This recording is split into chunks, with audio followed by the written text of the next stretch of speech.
Bismillahirrahmanirrahim. Dan kita masih meneruskan kajian kita, masih membahas tentang tanda-tanda dari tanda-tanda kiamat besar. Dan kemarin kita menjelaskan tentang lanjutan dari kisah Ya'juj wa Ma'juj dan erat kaitannya dengan raja penguasa dunia Dzulqarnain yang dicantumkan kisahnya dalam suratul Kahfi. Ma'asyiral muslimin yang dimuliakan Allah Subhanahu wa taala, kemarin saya sudah menjelaskan perjalanan yang dilakukan oleh raja besar dunia Dzulqarnain sampai akhirnya setelah berjalan ke arah timur dan barat, kemudian perjalanan yang ketiga ke arah utara atau mungkin selatan. Quran tidak menjelaskannya, tapi yang jelas bahwa Quran hanya menyebutkan Dzulqarnain itu berjalan ke tiga arah, ke arah barat, ke arah timur, dan ke arah yang di situ ada dua bukit yang kelak dijadikan benteng penghalang Ya'juj wa Ma'juj dan kabilah yang meminta dibuatkan benteng. Kemarin kisahnya sampai di situ. Ma'asyiral muslimin yang dimuliakan Allah Subhanahu wa taala, siapa Ya'juj dan Ma'juj itu? Kita tahu bahwa Ya'juj dan Ma'juj fitnahnya tentu berbeda dengan fitnah Dajjal. Kalau Dajjal itu betul-betul diciptakan oleh Allah Subhanahu wa taala untuk memfitnah agama manusia. Tetapi Ya'juj dan Ma'juj tidak ada kaitan dengan itu. Ya'juj dan Ma'juj itu murni hanya makhluk perusak. Tidak ada kaitan dengan masalah fitnah agama. Ada yang mengatakan bahwa Ya'juj dan Ma'juj itu adalah al-ikhwatu lil ab, saudara kita dari jalur ayah. Maksudnya Adam alaihi salatu wassalam. Jadi ketika Adam alaihi salatu wassalam bermimpi basah, kemudian spermanya menumpah bumi, maka sperma yang menimpa bumi itulah yang kemudian menjadi Ya'juj wa Ma'juj. Sehingga ada yang mengatakan bahwa Ya'juj dan Ma'juj itu saudara kita seayah, karena bukan dari rahimnya Hawa, tetapi dari tanah. Cuman spermanya sperma Adam tumpah ke tanah jadi Ya'juj Ma'juj gitu.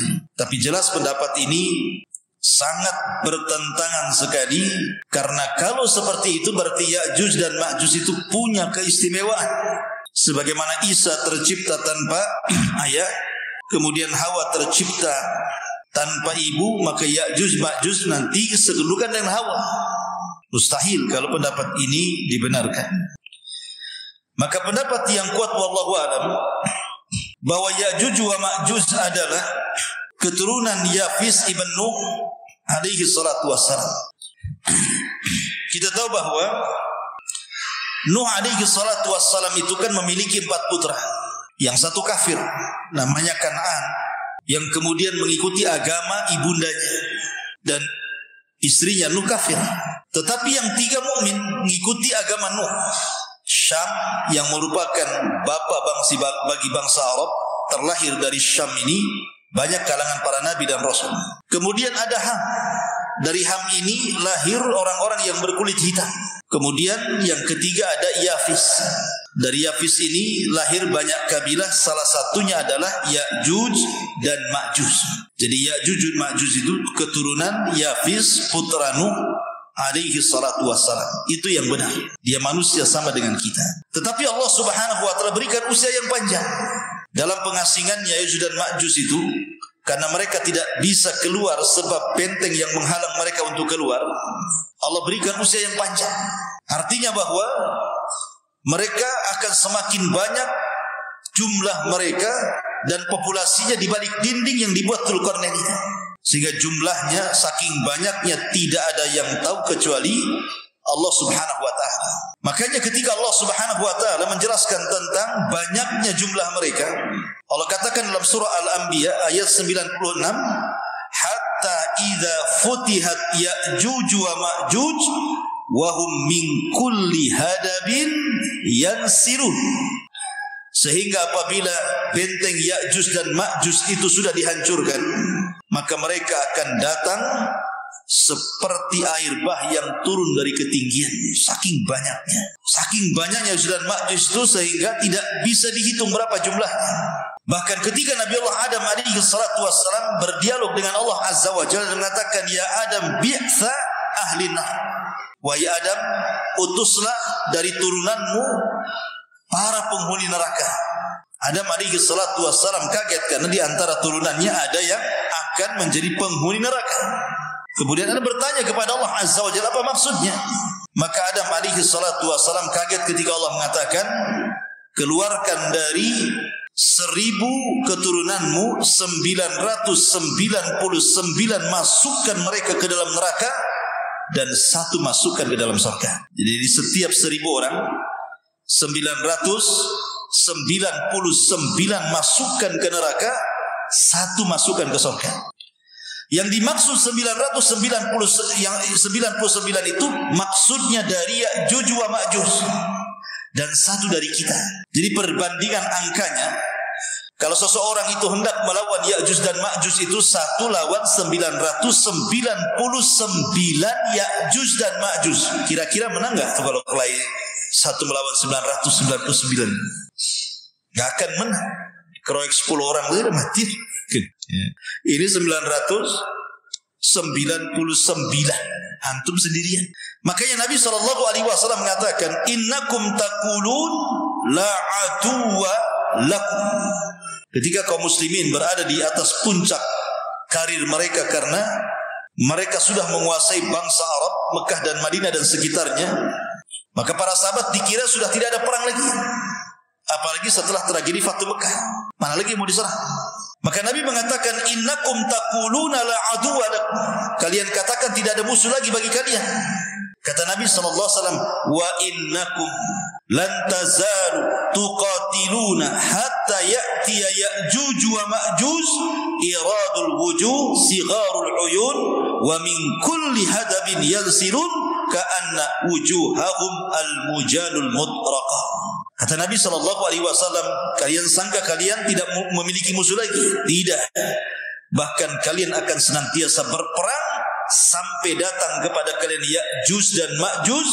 Mereka bulat wajahnya, kecil matanya, mereka datang dari semua arah dan wajahnya seperti tameng yang biasa digunakan untuk berperang. Mujanul mutraqah. Artinya Nabi SAW mengatakan bahwa kita akan berperang melawan mereka Ya'juj dan Ma'juj di akhir zaman dan tidak akan menang. Karena Allah Subhanahu wa taala menghabarkan sendiri lewat lisan Nabi SAW kepada Isa bin Maryam untuk membawa sisa pasukan bersembunyi di Bukit Tur. Jadi Allah Subhanahu wa taala sendiri yang meminta kepada Isa untuk tidak melawan mereka. Makanya Nabi SAW mengatakan bahwa akan datang kepada kalian 2 kabilah besar Ya'juj dan Ma'juj dan kalian tidak akan sanggup memerangi mereka. Kalian tidak akan sanggup menghadapi perang melawan mereka. Maka Allah perintahkan Isa untuk membawa sebagian pasukan kaum muslimin bersembunyi di tempat persembunyian yang pertama, Bukit Tur. Di situ mereka bersembunyi.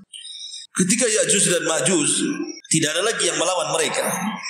Karena yang paling kuat kan pasukan Isa bin Maryam. Kalau pasukan sekuat itu tidak bisa melawan Ya'juj dan Ma'juj, siapa yang akan melawan Ya'juj dan Ma'juj? Sehingga kemudian Ya'juj dan Ma'juj dengan sangat senangnya masuk ke desa-desa, masuk ke daerah-daerah, masuk ke negara-negara hanya untuk membantai di luar rasnya. Siapapun di luar rasnya dibantai. Bahkan dalam riwayat dimakan bangkainya, kanibal. Habis dibunuh dimakan pula bangkainya. Itulah Ya'juj wa Ma'juj itu. Makanya tidak ada satupun bumi sama dengan Dajjal. Dajjal kan tidak ada sejengkal bumi kecuali diinjak Dajjal.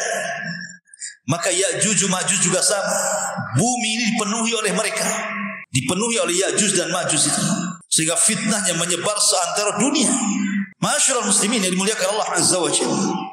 Lah ketika kaum muslimin kemudian mereka bersembunyi di Bukit Tur.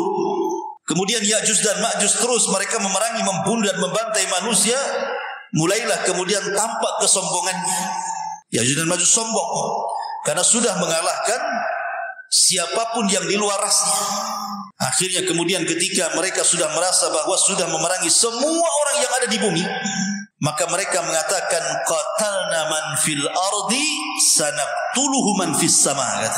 Kami sudah bunuh semua makhluk yang ada di atas bumi. Giliran engkau makhluk yang ada di langit, bunuh kalian semua. Sombong nih. Dia bisa kononnya membunuh makhluk yang ada di langit, maksudnya para malaikat. Akhirnya kemudian mereka pun mulai mengarahkan tombak-tombak mereka, panah-panah mereka, kemudian diarahkan ke langit. Subhanallah, Allah subhanahu wa ta'ala menyedot panah-panah itu sampai tembus ke awan-awan, sampai tidak nampak lagi panahnya itu, saking jauhnya, saking tingginya. Kemudian Allah subhanahu wa ta'ala kembalikan panah itu ke bumi, dan Allah sudah lumuri di ujung-ujungnya dengan darah, seolah-olah Ya'juj dan Ma'juj berhasil membunuh makhluk yang ada di atas langit. Padahal itu adalah makarnya Allah. Wa yamkuruna wa yamkurullah wallahu khairul makirin. Maka makin sombong lagi. Makhluk bumi sudah kami bantai, makhluk langit sudah kami bantai, kira-kira makhluk mana lagi?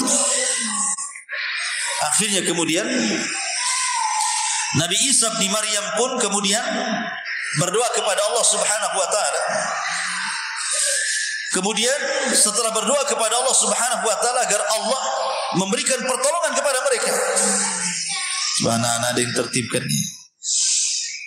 Jadi akhirnya kemudian Allah subhanahu wa ta'ala mengabulkan doa Isa bin Maryam. Doanya Isa bin Maryam agar Allah subhanahu wa ta'ala menghancurkan sehancur-hancurnya Ya'juj wa Ma'juj ini. Maka Isa terus berdoa sampai akhirnya betul-betul Allah subhanahu wa ta'ala azab Ya'juj wa Ma'juj ini dengan hanya mengutus hewan yang paling kecil, namanya Nagof. Nagof itu semacam ulat. Ulat itu disebut Nagof dalam bahasa Arab. Itu yang menghancurkan Ya'juj dan Ma'juj. Dan ingat tentara Allah subhanahu wa ta'ala, kalau kita melihat sejarah-sejarah, rata-rata binatang kecil yang diutuskan. Ketika pasukan Abrohatul Asram, atau dikenal dengan Ashabul Fil, hendak menyerang Ka'bah, siapa tentara Allah yang Allah utus? Ababil, burung-burung laut. Kemudian juga ketika Allah subhanahu wa ta'ala mengazab kaum Sabah karena kufurnya mereka kepada Allah subhanahu wa ta'ala, maka Allah subhanahu wa ta'ala mengutus siapa? Mengutus tikus-tikus sebesar kucing. Ada enggak tikus sebesar kucing? Mungkin tikus got tuh. Kan besar-besar tuh di Jakarta. Tikus istana pula. Bukan, tikus-tikus got itu kan besar-besar. Nampak kucing saja, kucing yang lari kalah besar. Jadi ada tikus-tikus sebesar kucing itu yang diutus oleh Allah Azza wa Jalla untuk menggerogoti Sad Ma'rib, bendungan yang ada di Ma'rib. Kalau sekarang bendungannya udah canggih lah, pakai tembok. Tikusnya pun giginya rompang lah kalau zaman dulu kan pakai kayu. Jadi digerogoti habis. Jadi memang betul-betul diutus oleh Allah Azza wa Jalla tikus-tikus besar sehingga menggerogoti bendungan. Ketika kemudian tikus-tikus berhasil menggerogoti kayu-kayunya, jebollah bendungan itu, kemudian menghancurkan negeri Sa. Kalau Allah mau mengutus tuh nggak usah ngutus buaya, apalagi buaya darat. Jadi bukan kecil, burung laut, kemudian tikus. Di sini ulat pula. Ya. Yang diutus oleh Allah Subhanahu wa ta'ala ulat-ulat kecil. Setiap satu Ya'juj dan Ma'juj satu ulat. Allah Subhanahu wa ta'ala sebar ulat di mana-mana di malam hari ketika Ya'juj wa Ma'juj sedang terlelap tidur. Tiba-tiba kemudian ulat itu bergerak, kemudian berjalan ke tengkuknya, kemudian menggigit tengkuknya dan berhasil masuk ke dalam tengkuknya dan menggerogoti otaknya. Subhanallah. Ini ulat apa ini? Tentu ulat di sini adalah tentara-tentara Allah Azza wa Jalla. Ketika pimpinannya Ya'juj dan Ma'juj mati karena kemasukan ulat di tengkuknya dan merusak otaknya, satu mati, semua mati. Subhanallah. Jadi kematiannya ada Ya'juj dan Ma'juj itu. Bukan sekarang, ini yang satu mati, besok mati lagi, lusanya mati, minggu depan mati, enggak. Ini serentak matinya. Jadi kalau antum ini di Batam ini ada satu gardu listrik, satu kota Batam itu satu gardu gitu ya. Tiba-tiba kita matikan gardunya, maka satu kota Batam digelap. Jadi satu mati semua. Gitu kan aneh gitu ya. Nah, begitulah kuasa Allah Subhanahu wa taala. Ya'juj dan Ma'juj mati serentak sehingga tidak ada satu jengkal di bumi kata para ulama kecuali ada bangkainya. Saking banyaknya. Tidak ada satupun jengkal di bumi kecuali ada bangkai Ya'juj dan juga Ma'juj. Lah ketika kemudian Isa bin Maryam melihat berserakan jenazah-jenazah Ya'juj dan Ma'juj dan bangkai-bangkai Ya'juj Ma'juj itu, tentu semakin hari membusukkan begitu. Tetapi nikmat bagi para binatang buas. Jadi binatang-binatang semacam harimau, pemakan daging lah, elang dan yang lain. Itu mereka merasa nikmat. Kenapa? Makanan banyak. Ya.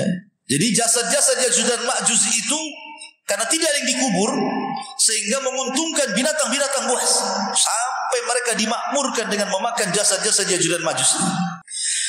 Maka Isa pun berdoa kepada untuk dibersihkan jasad-jasad itu. Setelah berdoa, tiba-tiba Allah Subhanahu wa taala kirimkan burung-burung besar sebesar unta. Kemudian setiap satu burung membawa satu jasad, kemudian dilempar entah berantah, ada yang mengatakan di lautan wallahu alam, sampai akhirnya bumi tidak ada satupun jiwa dan bangkai Ya'juj dan Ma'juj. Bersih-bersih. Tetapi tentu sisa-sisanya masih ada. Mungkin darahnya, mungkin nanahnya gitu, kalau sudah membusuk gitu ya. Maka Allah Subhanahu wa taala kirimkan hujan yang sangat deras. Kemudian hujan itulah membawa berkah, membersihkan sisa-sisa Ya'juj wa Ma'juj. Dibersihkan dengan hujan itu. Maka setelah terjadi hujan itu, Allah betul-betul suburkan tanahnya. Allah betul-betul murnikan tanahnya. Kembali lagi buah-buahannya tumbuh besar-besar. Ternaknya gemuk-gemuk, makanan di mana-mana. Setelah peristiwa Ya'juj dan Ma'juj, karena Isa bin Maryam masih hidup beberapa tahun kemudian. Dan Nabi SAW bersabda, tuba liman asya ba'dal masih. Beruntung orang-orang yang hidup di masa al-masih Isa bin Maryam. Sampai-sampai suburnya tanaman itu, kalau seandainya seorang itu memakan buah delima, maka 10 orang masuk ke cangkangnya. Antum pernah buah delima? Buah delima itu satu kepal gini saja. Tapi nanti di masa Isa bin Maryam, setelah kehancuran Ya'juj dan Ma'juj itu, delimanya besar. Jadi cangkangnya saja 10 orang bisa masuk dalamnya. Berarti kan besar isinya, itu satu kampung tuh baru habis. Itu delima, gimana duriannya? Antum bisa masuk ke cangkangnya Bang Gari. Makan di cangkangnya, kenyang-kenyang durian itu. Bisa tidur sama durian tuh kalau segede gitu ya. Cangkangnya 10 orang bisa masuk. Artinya bahwa memang saat itu diberkahi, betul-betul diberkahi. Makanya Rasul mengatakan tuba liman asya ba'dal masih. Beruntung orang-orang yang hidup di masa Isa bin Maryam. Mereka menyaksikan bagaimana suburnya alam semesta ini. Seolah dikembalikan kepada awal penciptaan. Buahnya besar-besar, binatangnya gemuk-gemuk gitu ya. Memang betul-betul Allah Subhanahu wa taala suburkan. Lah ketika Ya'juj dan Ma'juj ini selesai fitnahnya dan jasadnya sudah dibuang entah berantah oleh burung-burung unta dan bumi sudah dibersihkan, maka Isa bin Maryam betul-betul menegakkan keadilan. Maka memaksa orang-orang yang di luar daripada Islam hanya dengan 2 pilihan, masuk kok ke dalam Islam atau kubur. Tidak ada jizyah lagi. Nanti di akhirat itu tidak ada jizyah. Maksudnya tidak ada upeti. Kalau di zaman Nabi SAW kan, di zaman sekarang kan bayar upeti. Kamu mau masuk Islam? Tidak, gak apa-apa. Tapi tolong bayar upeti. Kalau tidak juga bayar upeti, baru kita perang. Tapi nanti di akhir zaman tidak ada namanya jizyah upeti itu. Yang ada masuk Islam atau mati. Kan enak. Masuk Islam atau mati. Makanya banyak ahlu kitab itu yang tidak punya pilihan. Kalau mereka tidak mau masuk Islam, dibunuh. Tapi kalau mereka masuk Islam, mereka selamat. Makanya sebagian besar ahli kitab nanti di akhir zaman, mereka akan mengikuti syariat Muhammad SAW atas jasa Isa bin Maryam, sebagaimana terisyarat dalam Al-Quranul Karim, wa im min ahlil kitab illa la yu'minanna bihi qabla mautihi. Dan nanti sebagian besar ahli kitab itu akan beriman kepada syariat Nabi SAW sebelum kematian Isa bin Maryam, sehingga mereka akan masuk Islam dari mana-mana.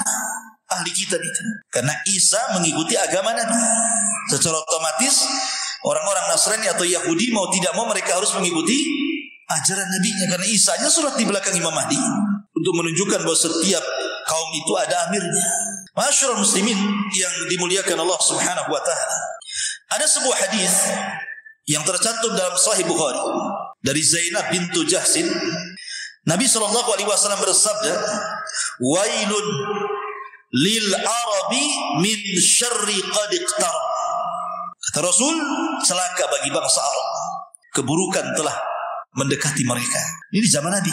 Rasul mengatakan celaka bagi bangsa Arab, keburukan yang besar sedang menerpanya. Kemudian Nabi mengatakan, "Fataha min radmi Ya'juj wa Ma'juj mithla hadi wa halaqa bi isba'aihi al-ibham wallati taliha." Qalat Zainab, faqaltu ya Rasulullah. Kemudian faqultu ya Rasul, anuhlika wa fina salihun? Qala na'am idza kathura al-khabath. Jadi kata Zainab bintu Jahsin, dia mengatakan suatu ketika Nabi SAW pernah masuk sehingga mengejutkan para sahabat. Kemudian mengatakan la ilaha illallah. Celaka bagi bangsa Arab, keburukan telah dekat menimpa mereka.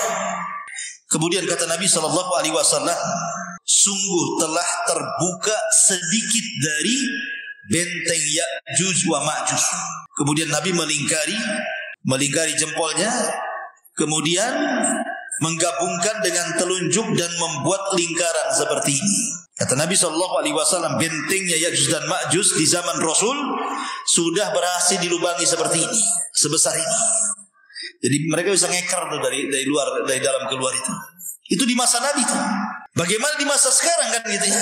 Di masa Nabi saja sudah 1 dirham tuh, sudah berlubang sebegini. Ya. Otomatis maka semakin mendekati kiamat lubang itu semakin besar. Biar mereka keluar dan membenarkan sabda Nabi SAW. Maka kata Zainab, la ilaha illallah, celaka bagi bangsa Arab, sungguh keburukan telah dekat. Di mana tembok Ya'juj dan Ma'juj telah menjadi lubang sebesar begini, kata Nabi SAW. Kemudian kata Zainab, ya Rasulullah, apakah kita akan dihancurkan sementara banyak di antara kita orang-orang soleh? Maka Rasul mengatakan, ya, kalau keburukannya lebih banyak dibandingkan orang solehnya. Kalau orang solehnya diam, tidak kemudian al-amru bil ma'ruf wan nahyu 'anil munkar, maka justru itu pula yang mengundang azab Allah Subhanahu wa taala. Karena azab itu kalau ditimpakan bukan hanya terkena orang dolim saja, tetapi orang baik pun terkena imbasnya. Masyarul muslimin yang dimuliakan Allah Subhanahu wa taala. Itulah cuplikan dari kisah Ya'juj dan juga Ma'juj. Dan ini sering saya ulang-ulang biar paham. Lah setelah kemudian Isa bin Maryam, kan Isa bin Maryam ini ada yang mengatakan berkuasa 40 tahun, tapi ada yang mengatakan 7 sampai 8 tahun. Kemudian meninggal, dan sebelumnya Imam Mahdi meninggal. Maka ketika dua manusia ini meninggal, Imam Mahdi meninggal, kemudian disusul Isa bin Maryam meninggal, sementara tugas Isa itu sangat berat sekali. Akhirnya kemudian orang pun membawa diri masing-masing. Ada yang tetap mempertahankan keimanannya, ada yang sedikit demi sedikit kufur. Sedikit demi sedikit kufur dia. Lah yang kufur ini diingatkan oleh Allah Azza wa Jalla. Diingatkan dengan apa? Dengan adanya dukhan, dengan adanya asap yang pekat yang berasal dari langit. Yang Allah Subhanahu wa taala katakan, fartaqib yauma ta'tis sama bidukhanin mubin. Sebenarnya dukhan ini hanya peringatan kepada orang-orang yang tadinya beriman kemudian kufur. Tetapi tanda-tanda kekuasaan Allah Subhanahu wa taala terkadang tidak menjadikan orang-orang itu kembali beriman, malah justru makin kufur. Harusnya dukhan yang ditampakkan di langit itu menjadikan orang-orang itu kembali kepada Allah Azza wa Jalla. Sehingga sebagian mereka berdoa, Allahumma kshif anna, ya Allah, singkapkan dari kami dukhan-dukhan itu. Akhirnya Allah Subhanahu wa taala mengangkat dukhan dan hilanglah dukhan. Tapi apa yang terjadi? Doa-doa mereka sia-sia saja. Karena setelah berdoa dan diangkatnya dukhan, bukannya bertobat, makin merajalela kemaksiatannya. Anzartahum am lam tunzirhum la yu'minun. Ketika dukhan sudah tidak ada, mereka pun rupanya tidak membuat sadar dengan itu. Padahal dalam riwayat itu, kalau orang yang mukmin, yang muslim, yang menghisap itu, maka paling tinggi pilek saja. Tapi kalau orang kafir munafik yang menghisap dukhon itu, maka mereka akan mengalami kesakitan yang luar biasa, bahkan bisa mengalami kematian. Itulah dukhon bagi orang-orang kafir. Artinya kan nampak peringatan ini, tapi tidak mau beriman juga orang-orang itu. Lah karena dengan dukhon tidak mau beriman inilah, maka Allah Subhanahu wa taala ingatkan dengan tanda-tanda kiamat besar setelah dukhon. Apa itu? Allah Subhanahu wa taala terbitkan matahari dari arah barat. Terjadi silang pendapat antara kemunculan binatang yang bisa bicara yang keluar dari perut bumi dan antara terbitnya matahari dari arah barat. Ada yang mengatakan binatang itu keluar, baru kemudian terbit matahari dari arah barat. Ada yang mengatakan, kata para ulama akidah itu, matahari dulu terbit dari arah barat, 3 hari setelahnya atau 2 hari setelahnya baru kemudian muncul binatang yang melata yang keluar dari perut bumi itu. Wallahu alam, yang jelas jaraknya berdekatan antara 2 sampai 3 hari saja. Begitu dalam hadis Nabi SAW dijelaskan jaraknya hanya 2 sampai 3 hari saja antara matahari terbit dari arah barat dan antara keluarnya binatang yang keluar dari perut bumi yang disebut dengan dabatun minal ard, binatang melata yang bisa bicara. Masyaallah muslimin yang dimuliakan Allah Subhanahu wa taala, dikisahkan dalam beberapa literatur akidah tentang peristiwa terbitnya matahari dari arah barat. Ikhwan, Allah Subhanahu wa taala banyak bersumpah dalam Al-Qur'an dengan matahari kan. Bahkan ada satu surat namanya matahari. Surat apa? Asy-Syams. Allah mengatakan wasyamsi wa duhaha wal qamari idza talaha wan nahari idza jallaha wal laili idza yaghshaha. Allah katakan wasyamsi wa duhaha. Matahari Allah jadikan sumpah. Karena matahari ini sebenarnya banyak faedahnya, ikhwan. Kalau orang-orang yang beriman dan memiliki akal ketika melihat matahari, maka matahari itu sebenarnya mengingatkan kita akan kiamat. Karena ketika terjadi hari kiamat, ikhwan, bintang-bintang itu semua berjatuhan dan bertabrakan. Sebagaimana Allah Subhanahu wa taala katakan, wa idzal kawakibun tatharat. Dan apabila bintang itu berhambur-hamburan, berjatuh-jatuhan, bertabrak-tabrakan. Bintang semua jatuh, tapi matahari dan bulan tidak. Matahari dan bulan tidak dijatuhkan dan tidak ditabrakan. Padahal Allah Subhanahu wa taala berfirman, la syamsu yambagi an tudrikal qamar walal qamaru sabiqum bin nahar. Tidak boleh matahari itu berjumpa dengan bulan, dan tidak mungkin juga bulan bertemu dengan matahari. Kan mustahil kan? Bulan dengan matahari kan mustahil ketemu, karena ketika matahari tenggelam, bulan muncul. Ketika bulan tenggelam, matahari pula muncul. Kapan ketemunya? Tapi nanti pada hari kiamat, Allah Subhanahu wa taala berfirman, wa jumi'asy syamsu wal qamar. Wa jumi'asy syamsu wal qamar. Matahari dan bulan itu dijadikan satu. Untuk apa matahari dan bulan dijadikan satu? Untuk diletakkan di kepala-kepala manusia saat manusia dikumpulkan di padang mahsyar. Manusia akan dekat 1 mil di atas kepala. Sampai perawi hadis ketika menceritakan tentang matahari di atas kepala itu, ketika memaknai makna 1 mil, apakah mil itu jarak yang ma'ruf sekian kilo 1 mil? Ataukah yang dimaksud mil itu artinya alat untuk bercelak? Karena ada gagang celak itu disebut mil dalam bahasa Arab. Kalau seandainya mil itu adalah gagang celak, berarti nggak sampai 1 jengkal matahari di atas kepala itu. Karena kan gagang celak kecil segini saja. Emang seberapa gagang celak? Ya. Tapi kalau yang dimaksud mil itu adalah jarak dari sekian kilo 1 mil, mungkin agak jauh dari kepala, tapi itu pun terlampau dekat dengan kepala kita. Di dunia saja, ikhwan, Allah itu sudah meletakkan matahari sesuai porosnya. Sebab bergeser saja matahari dari tempatnya, dekat dengan bumi, terbakar bumi ini. Ataupun seandainya matahari ini menjauh dari porosnya, beku bumi ini. Tapi Allah letakkan pas di tengah-tengah dengan memberikan hawa yang tidak membuat terbakar dan tidak membuat beku. Itulah luar biasa. Allah Subhanahu wa taala meletakkan matahari itu di porosnya.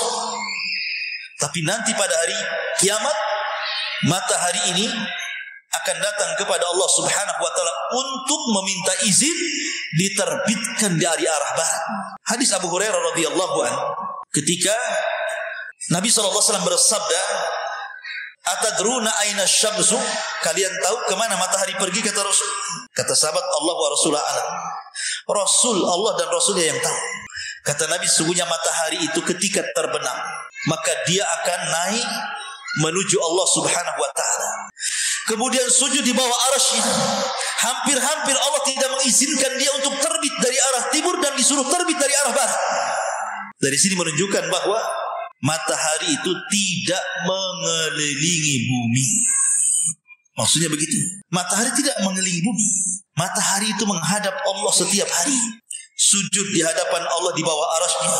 Hampir-hampir Allah tidak mengizinkan untuk terbit dari arah timur dan disuruh terbit dari arah barat. Sampai pada waktunya, ketika Allah Subhanahu wa taala izinkan matahari terbit dari arah barat, maka di situ tidak ada manfaat lagi keimanan seseorang. Jadi sesungguhnya kalau orang melihat matahari, ikhwan, banyak faedah yang kita bisa petik. Salah satunya tadi mengingatkan akan kiamat. Kemudian juga matahari juga mengingatkan kepada kita tentang lemahnya kita di hadapan Allah Subhanahu wa taala. Jangankan di hadapan Allah, di hadapan makhluknya saja kita lemah. Coba matahari itu, ketika terang-terangnya di atas sana kan, antum jangan pakai mata hitam, antum pandang matahari selama-lamanya.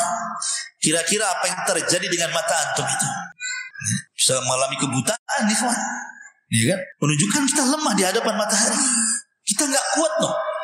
Gimana kemudian melihat yang menciptakannya? Makhluknya saja baru matahari kita sudah lemah. Bagaimana dengan zat yang menciptakan matahari? Lebih lemah lagi kita. Karena Allah Subhanahu wa taala itu punya tabir, dan tabir antara dia dengan kita itu cahaya. Kalau seandainya tabir tersikap, kata Rasul, la akhraqat ma bainas sama'i wal ardi.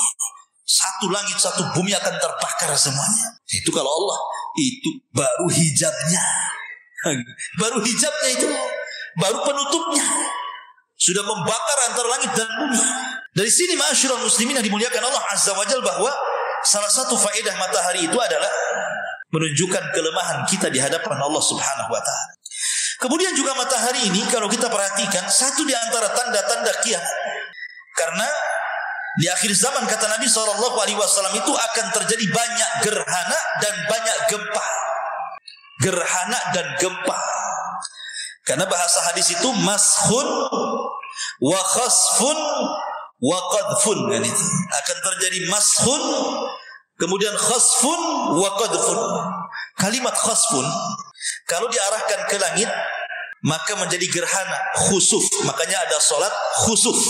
Ada juga yang menggunakan kaf, salat khusuf.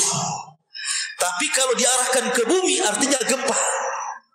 Berarti di antara tanda-tanda kiamat itu sering bermunculan gerhana matahari atau bulan, atau sering terjadi gempa. Dan di zaman Rasul yang namanya gerhana itu lambat, ikhwan. 10 tahun sekali baru ada gerhana matahari. Tapi sekali ada gerhana matahari bertepatan pula dengan kematian putra Rasul Ibrahim. Maka orang pun memprediksi ini jangan-jangan gerhana ini gara-gara kematian anaknya Nabi. Maka Rasul bangkit dan mengatakan, tidak. Gerhana itu bukan karena hidupnya seseorang, bukan pula karena matinya seseorang, tapi gerhana didatangkan untuk menakut-nakuti hamba-hamba Allah.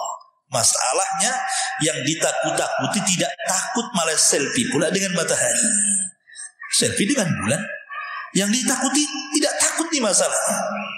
Berarti memang orang-orang sekarang berani-berani, tidak takut dengan Allah Subhanahu wa taala. Karena Allah nakut-takuti, dia tidak takut. Ya. Harusnya kita takut kepada Allah Azza wa Jalla. Subhanahu wa bihamdika, asyhadu an la ilaha illa anta, astaghfiruka wa atubu ilaik. Allahu ta'ala alam. Assalamualaikum warahmatullahi wabarakatuh.